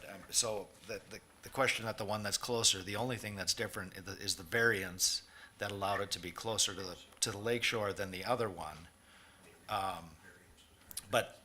But the design of that is designed to the point that it's not gonna create a problem if it's 100 feet away or if it's 400 feet away.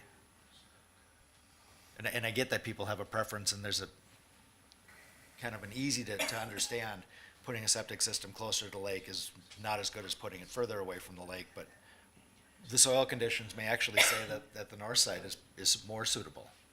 We don't have access to that, but the design would have to take that into account. Okay, so we have a motion and a second, and we have findings. Is there anything else we want to add to this? well, Do you have who is findings? the second? I have, Tom was. okay. If we could restate the findings, that would be helpful, because I've got notes.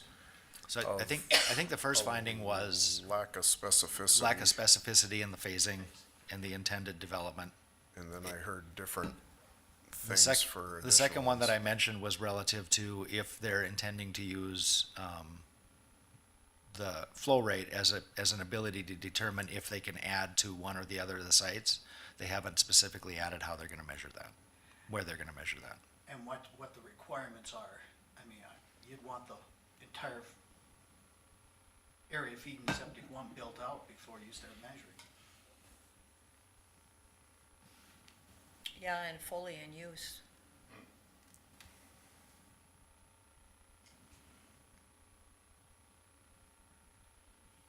So, do we want to add any more, or is that enough? I honestly don't think it's not overcomable if this is what he wants to do. He just needs to be a lot more clear about exactly what is gonna happen in each thing. So that we're clear, and then we can hold people accountable. Okay, so the two findings I've got then would be a lack of specificity in phasing and timelines, and then the second would be a lack of a plan of how he would look to measure actual water usage and the details of that, of where, how. How that would comply with state rules. And not so much for the findings, but a question for the board, for our owner here moving forward. If he were to come back with more specificity, would that include dock usage as well? I mean, would it just include everything? If he was gonna tone it down to one septic system and say, I'm only gonna utilize this for these specific campgrounds, would the board wanna see, okay, so how many docks are you putting out for those campgrounds as well? Cause that was part of the CUP negotiation as well, which is why I bring up, if you're gonna change the foundation, the septics, then everything changes. All of the use has to be specific to one septic. Hopefully that makes sense. Except that the request is specific to condition number 9 in the permit and not the balance, not the project. Well, and I guess I was looking at it from the context of Yep. what the board was considering in granting the CUP initially. And my take on it was, they were looking at the septic and then building that out. But I could be wrong. Maybe you were looking at it all individually. Again, my question was really to help him moving forward. What would the board be looking for specificity-wise? What would be enough?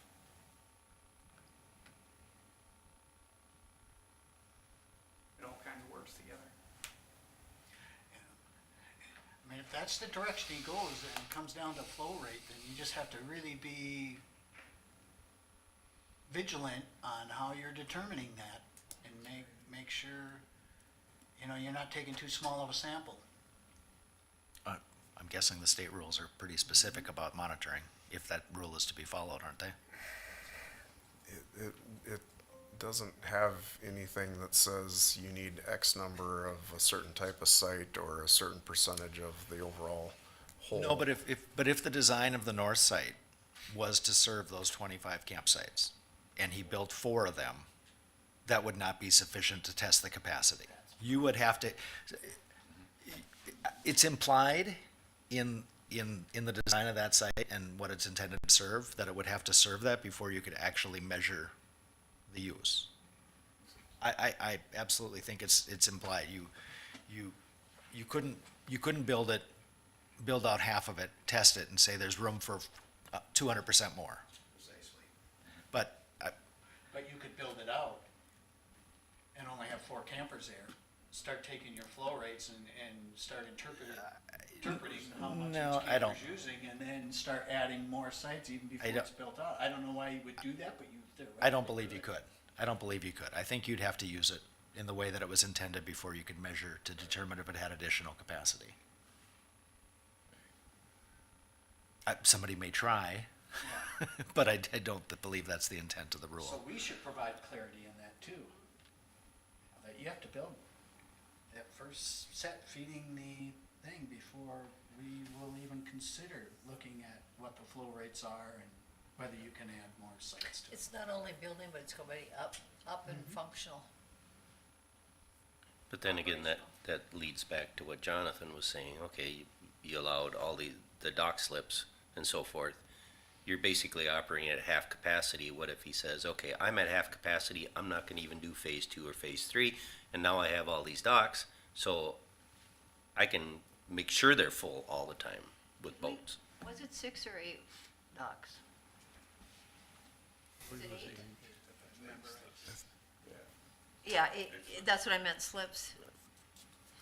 That So- raises an interesting point, because that would put it down to 4. Depending on how you look, Yeah. what you want Yeah. to see. So that was just a viewpoint, I guess. And I don't know if it has, I don't think it has direct bearing on what he's trying to accomplish with this first phase, but,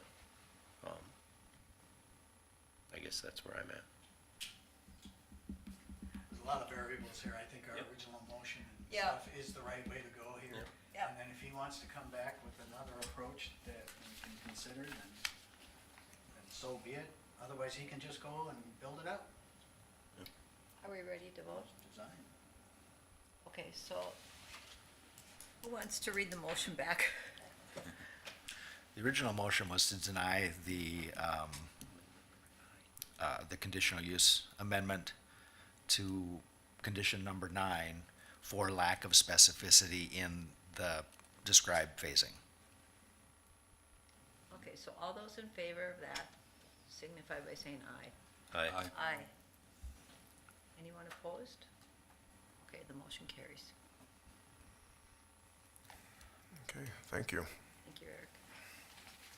Eric's part might be more work for you and the planning commission, but. Thank you. Oh, we gave it a lot of time, Yeah. so we vetted it quite well. Thanks, Eric. Okay. There's always something that you're afraid you're missing too, you know. Yeah. Jeff? Thanks. Thank you, Madam Chair. So the item 10A was, what was it late, Adam? But you guys had that already listed.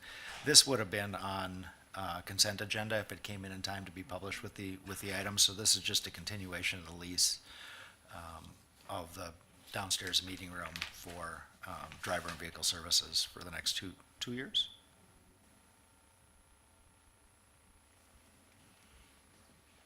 I'll move to approve.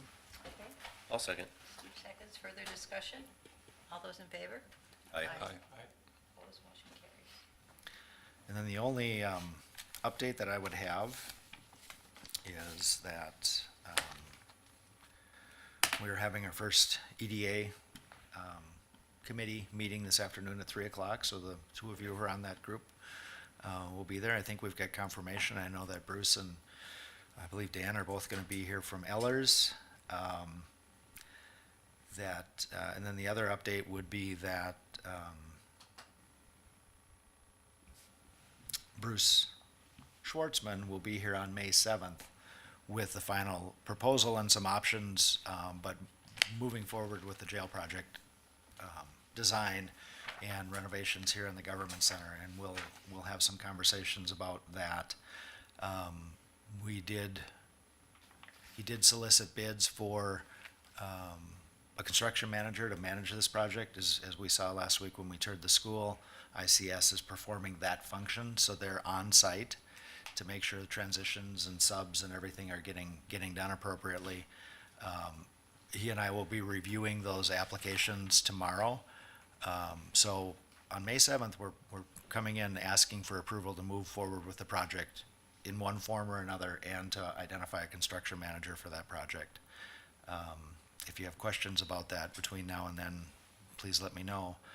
I know we had comments about investigating the Fair Board bus garage as being an option for some of our storage. And I will be attending, I talked with the president of the Fair Board this week, and I'll be attending the meeting tonight to try to get some more information or ask some questions about that. But anyway, I think those are the updates. The numbers, as far as bonding right now, we're still good, meaning that we're earning more on our investments than we'd be spending on our interest on debt. So if we go on the current timeline, we would probably be looking for a late June or early July issuance of debt so that we would have an opportunity to use that and also use some of the earnings to help offset some of the cost at the end. So we're coming right up against it at this point. All this time I've said we're not to the point of spending money, but in May we'd be at the point of committing to spend money on those projects. So it's about a 3-week warning. And I think that's all I would have. Okay, before we go to committee reports, let's set up department head meeting on the 30th, so who wants to join me? Whose turn is it? I think it's Steve's turn. You were just there, Steve's turn? weren't you, Tom? Yeah. Okay, all right. Are you able to make that, Steve? Oh, what day and time? Next Tuesday, the 30th 30? at 9? Nope, 2 weeks. 2 weeks. Oh, 2 weeks, yeah, we got that extra We week got in an there. extra week. We got an Okay. extra Tuesday this month. Oh, Okay, so the 30th, April 30th? at 9 in the morning? Yeah, sure. Okay. And that's going to be a different department head meeting. We've invited a guest speaker from the United Way to come and talk to us about how they're working with organizations to help and related to Hubbard County, it would be related to some of the issues on our employee development plan and the strategic plan, how we could partner with the United Way to meet some of those needs. So I would imagine that we'd have a roundtable after that, but we'll start at 9 o'clock with a presentation from the United Way. Okay. Thank you, Jeff. Who would like to start committee reports? I can start. Let's see, I had a couple here. A brief one, Northwest Minnesota Juvenile Center. The officers had a meeting. We talked about the Mighty Oaks satellite home, which is the first and only satellite home in Hubbard County here. They are licensed up to 6 people, but they're planning on having less than 6. And I guess they're, the people that are running the home are very active right now and participating with the staff and everything at Northwest Juvenile. So it looks like it's going to be a success. Then we just went over some of the things, the building, we had the building inspected last year to see if anything needed to be done. We had just had the roof redone last summer. They came back with, I guess some of the caulking and brick on the building are failing, and we've gotten a couple of quotes there. We just asked to have them defined a little bit better before we proceed with that. Had a job description update. We talked about excessive hours accruals, and a little bit on salary and wages, and then next month we'll be having the superintendent's performance evaluation. And then last night had a HRA, late yesterday afternoon had an HRA meeting. It was pretty active. I'm probably gonna miss a lot of the stuff or not mention it. Let's see, of course, we paid the bills. D.W. Jones was there via Zoom. So there was a lot of questions asked about the documentation, the cash flow statements and stuff like that that they provide for us.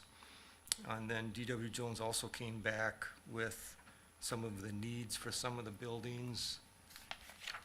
It's kind of sad because it seems like every time we have a meeting, we find about more and more repairs that need to be done.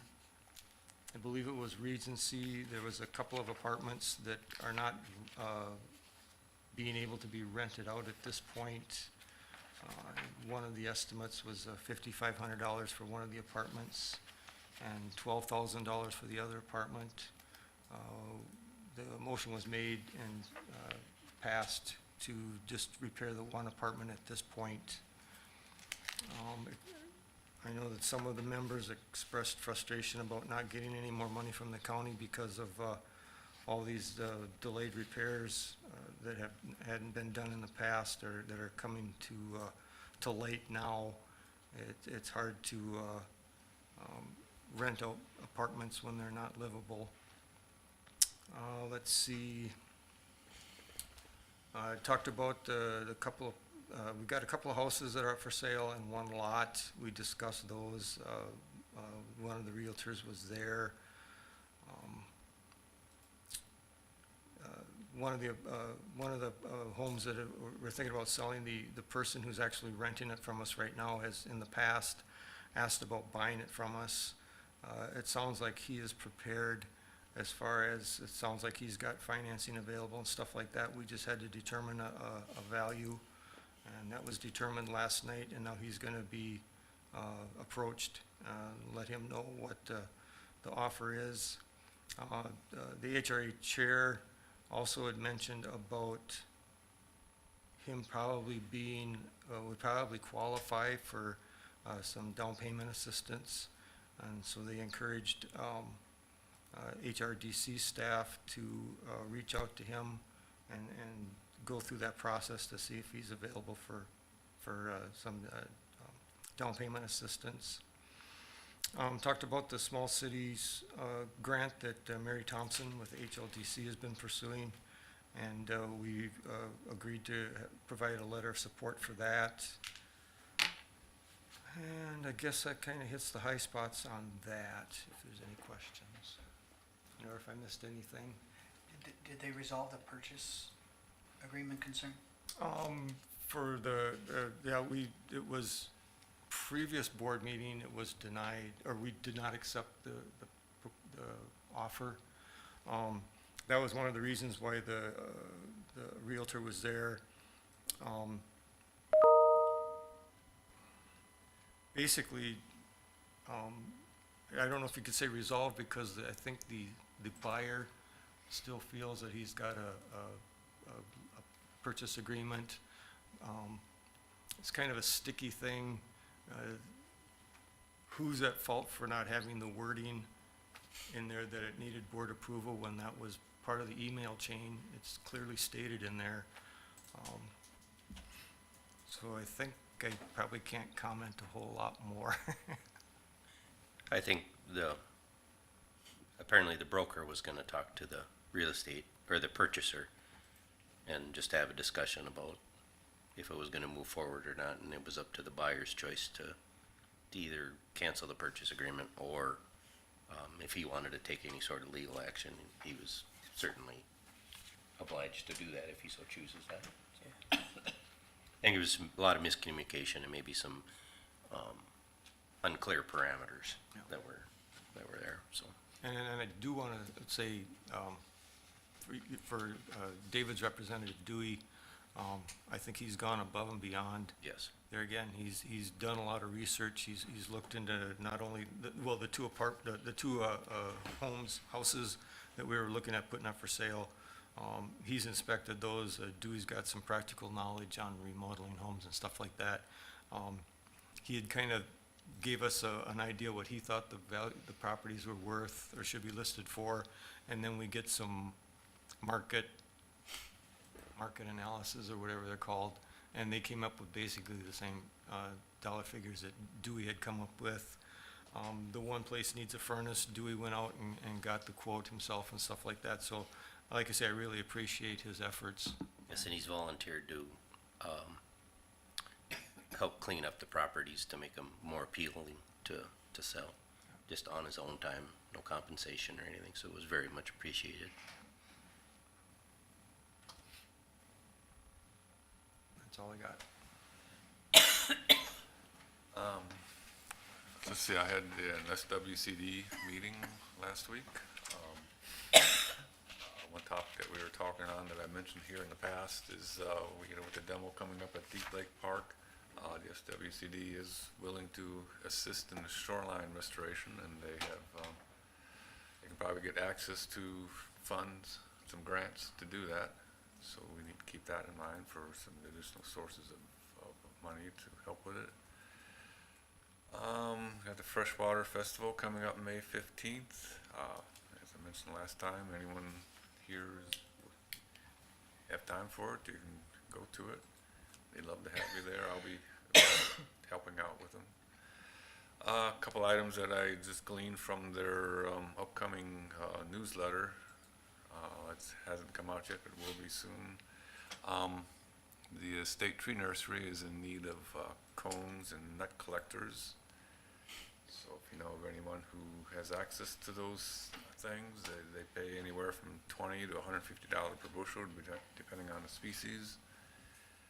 And the SWCD is also looking for photos to go into their 2025 plat books. So if you got any cool photos of the area, you can submit them to the SWCD. That's about all I got.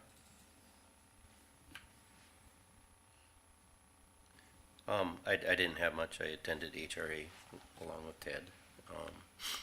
The only other meeting I had a training conflict that I could not attend. I have Family Safety Network, and for the month of February 5th through March 5th, there were 107 clients served. This year, last year, there was 86. This year, Cass County had 55 in that month. Clearwater had 5. Hubbard has 40. And then there was 4 others. So they're serving quite a few more people in Hubbard County than they were previously. And I don't remember which grantor this was, but they were so pleased with what Family Safety Network is doing. They gave a $300,000 grant last year, and this year they just gave another $300,000 without having to reapply. Nice. So they were really happy about that. I was on the NACO phone call. It was my first time. There's people from all over the nation. The discussion was 3M's $10 billion PFAS deal was approved by the court, and so I just listened because we don't have any waterways that are involved with this, but it involves 12,000 public waterways across the U.S. that 3M will be paying settlements on. I guess, according to discussion, some of this has been worked on for the last 10 years. So the committee was really excited about that. The Prime West meeting, the 2024 membership so far is at 52,682,000. So we've disenrolled several that, you know, through COVID, we couldn't disenroll anybody. As of last month, or a year ago, I mean, we were at 63,697. So that doesn't mean we were actually serving all those people, just means that people that need to be disenrolled weren't. They're looking to increase benefits. One thing that they're looking at, it's a mom's meal vendor, it's called. And in July, they're gonna do home deliveries for people with diabetics 18 years and over. And so they're gonna do that over a month's period to see if they can help the families learn to eat healthier. And, I think that's all I have. I don't know if I mentioned this at the last meeting, but the leadership training at Grandview was, I thought was well received. Quite a few people and beneficial. And looking forward to the one that's taking place in Sourcewell, the Home Run Leadership Program, May 23rd. How are we going? I've read the book already, and Yeah. you know what I like about it so far. We'll see how it goes, but it's simple. It's just a simple thing that could be implemented quite easily and easily remembered. So I'm looking forward to that one. And I like that they sent it out ahead of time so we could Yes. prepare. You know, this one is, there's tons of different leadership programs, and they all have their own nomenclature and language, whatever you want to call it, on how they describe things, and some of it's kind of complicated. Either they make it more complicated than it needs to be. This one seems to be in layman's terms and quite simple to follow, with a baseball analogy of running bases. So I'm really looking forward to it. I think it might be something that we could easily implement if it, after we go and see what it's all about, and could easily make a program out of it. Stay on top of it, so looking forward to that. Airport Commission was last week, or the beginning of the month. Nothing really new there. They did apply for an A&D building grant that was competitive. They did not get it this year, so they'll reapply again. And then I did attend the job fair, Heartland Lakes Development Commission job fair, and it was well attended again. About the same number, maybe a little more than last year, so interesting booths. Some of them had some more interactive things for kids to do, so it was well worth it. And that's it for now. Okay. Would it be possible in the near future that we could set up a tour of the new apartment buildings as far as their completion and things like that? Which buildings?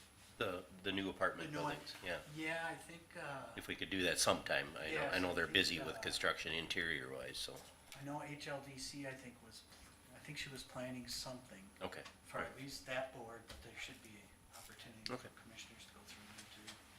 So I'll remember to bring that up. It was really interesting, Ted, to go through the school. Yeah, I'm sorry I missed that. Yeah. I got lost in there. I got so turned around when we were moving through that construction. I was like, which direction are we going? Well, we're going south. Well, that doesn't feel like it.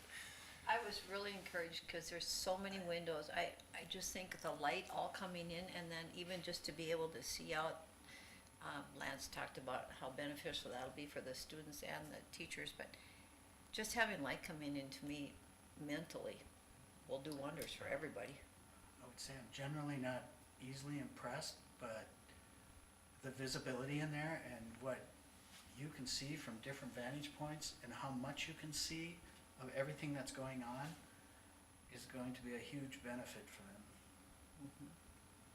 Even the teachers in the classroom they can see into the hallway and down the mezzanine, and the visibility is, as a kid, you're not gonna get away with much. Yeah. And then you think about how many teachers may overwatch areas now it might take 3 or 4 to cover the same amount of area that it's gonna take 1. Right? Yeah, That right. frees them up to do Right. other things. And literally, they can be in their classroom teaching and still have an eye on things. Lance, the superintendent, meant, I don't know if you remember, when he went by the current bathroom, the way they are right now, he said that's where just about all the hazing and the bullying and all that stuff takes place. So the way they got it set up now, you know, everything's out in the open. So Like, I mean, each- you got your individual Stalls. stalls, where you close the door, but then there's only one person in there instead of a whole bunch. Okay. Yeah. However, in the area that's public, so what Tom is talking about, there was each individual stalls, but then there's sinks out, and there's not walls, there's just sinks, so you can even see that. But where the public is, the state of Minnesota made them put in a sink in each toilet because you can't have public sinks anymore. So that added 200,000 to the project. I thought that was quite interesting. Yeah. Another big plus, Ted, is, probably the biggest plus in my mind is they moved the 7th and 8th grade from Century over to the high school. You now have the ability to add more curriculum because you have more teachers. Okay. And so you have more flexibility in your scheduling, which means they can offer vocational training, more vocational classes and industrial classes, and those will be accessible to the 7th and 8th graders now too. That's a big plus. And then early childhood stuff will move over to Century, so they're all under one roof. Makes a lot of sense. So it'll be 7th through 12th? Yep. I still remember when I went to high school with grades 10, 11, and 12. I went 7th through 12th, and I just remember it was really a big deal when we got to be 7th grade that we got to go to the big building, and sure, we were the peons, but it was a really big deal, and I think that's positive, it's going back that way. Anyway, it was really worthwhile. So Jeff, if you set that up, thank you. Yeah, when I was in high school, when I moved to Connecticut, there was one guy that was constantly wanting to pick a fight with me because, you know, I was a new guy, I wasn't from the area, and he would always do that in the bathroom. I mean, I would got to the point where I didn't want to go to the bathroom in there, but that can't happen now, the way it's set up. Yeah, it was impressive, and then every room had an escape window. That's good. Well, now your 7th and 8th graders won't be the big man on campus. Yeah. So, should we have a motion to adjourn? Oh, yeah. So moved. Okay, Steve, Second. Tom seconds, all in favor, aye. Thank you, everyone.